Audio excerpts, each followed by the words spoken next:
কাতার বিশ্বকাপের সেই দৃশ্যটা মনে আছে। ইনজুরির কারণে লাউতারো মার্টিনেজ যখন ফর্ম খুঁজছিলেন, ঠিক তখনই দৃশ্যপটে আগমন ঘটে দ্য স্পাইডার হুলিয়ান আলভারেজের। তার গতি আর প্রেসিং এ দুর্দান্ত এক বিশ্বকাপ কাটায় আর্জেন্টিনা।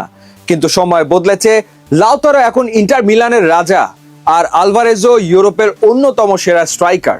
এবারের বিশ্বকাপে লিওনেল স্কালোনির সবচেয়ে মধুর মাথা ব্যথা এই দুই গোল মেশিনকে নিয়ে। তারা কি পারবেন এবারের বিশ্বকাপ মাতাতে? স্কালোনি কি দুজনকে একসাথে খেলাবেন? প্রথমে আসা যাক লাউতারো মার্টিনেজের কথায়। ইন্টার মিলানের অধিনায়ক হিসেবে লাউতারো এখন ক্যারিয়ারের সেরা ফর্মে আছেন।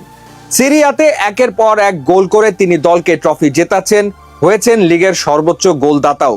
বক্সের ভেতর লাউতারো এখন আগের চেয়ে অনেক বেশি ক্লিনিক্যাল এবং লিডার হিসেবে পরিপক্ক। অন্যদিকে হুলিয়ান আলভারেজ ম্যানচেস্টার সিটির অধ্যায় শেষ করে নতুন চ্যালেঞ্জ নিতে তিনি এখন আতলেতিকো মাদ্রিদে। যেখানেই খেলুন না কেন, আলভারেজের পারফরমেন্স গ্রাফ সবসময় ঊর্ধ্বমুখী। গোল করার পাশাপাশি অ্যাসিস্ট করা, উইং দিয়ে নিচে নেমে বল রিকভারি করা, সবখানেই আলভারেজ অনন্য।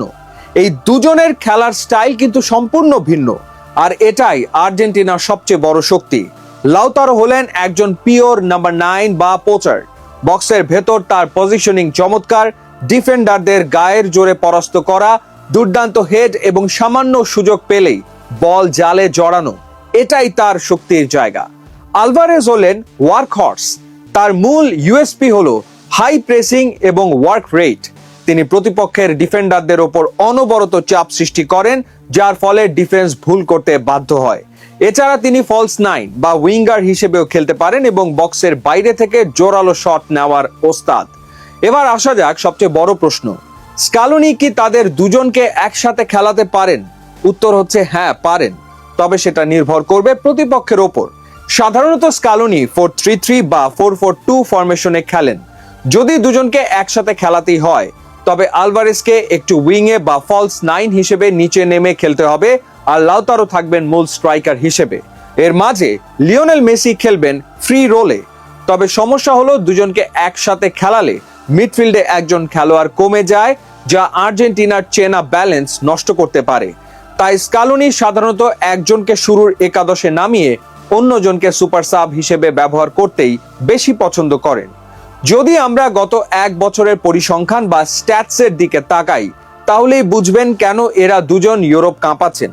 ইন্টার মিলানের জার্সিতে লাউতারো মার্টিনেজ গত এক বছরে সব প্রতিযোগিতা মিলিয়ে গোল করেছেন 25-এর অধিক এবং সতীর্থদের দিয়ে করিয়েছেন আরো গোটা 5 অ্যাসিস্ট।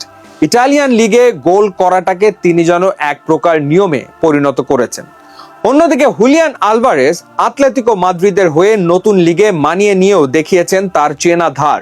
গত এক বছরে ক্লাবের হয়ে তিনি প্রায় গোটা 15 গোল করার পাশাপাশি প্লে মেকিং এ অবদান রেখে স্প্যানিশ ফুটবলে করিয়েছেন প্রায় গোটা 10 অ্যাসিস্ট।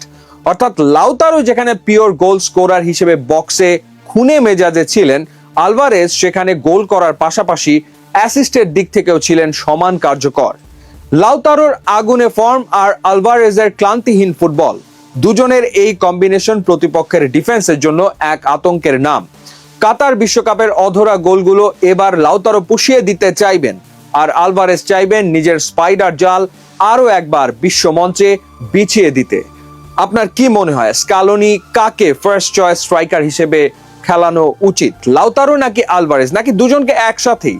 আপনার মতামত কমেন্ট বক্সে জানান।